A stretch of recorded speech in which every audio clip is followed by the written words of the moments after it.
Hydro carbon அப்படின்னா கார்பனும் ஹைட்ரஜனும் சேர்ந்த கலவை தான் ஹைட்ரோ கார்பன். இதில் மிக எளிமையான ஹைட்ரோ கார்பன் எதுன்னு சொல்லி பார்த்தோம் அப்படின்னா மீத்தேன். மீத்தேனுங்கிறது குறியீட்டில் எப்படி சொல்லலாம் அப்படின்னா CH4 ஒரு கார்பன் அணுக்கள் 4 ஹைட்ரஜன் அணுக்களோட சேர்ந்தது தான் மீத்தேன். அதை CH4ன்னு சொல்லுவோம். மீத்தேன் எப்படி இருக்கும் அப்படின்னா ஒரு நிறமற்ற மணமற்ற மற்றும் எளிதில் தீப்பற்றக்கூடிய வாயுவாக இருக்கும்.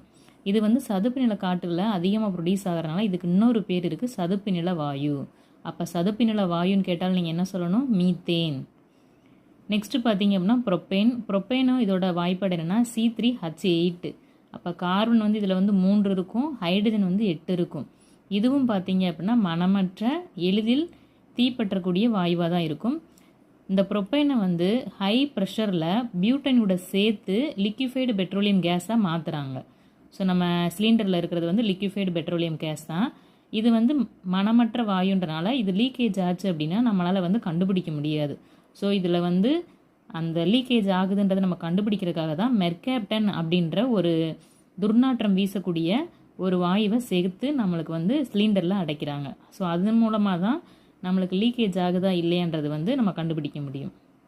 ஸோ சிலிண்டரில் ப்ரொப்பேன் ப்ளஸ் பியூட்டைன் சேர்ந்து தான் லிக்யூஃபைடு பெட்ரோலியம் கேஸில் நம்மளுக்கு இருக்குது.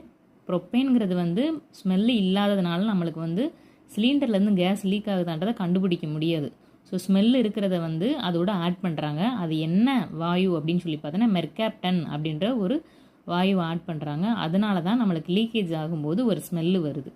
ஸோ அந்த ஸ்மெல்லு எதனாலனா மெர்கேப்டன்றனால வருது.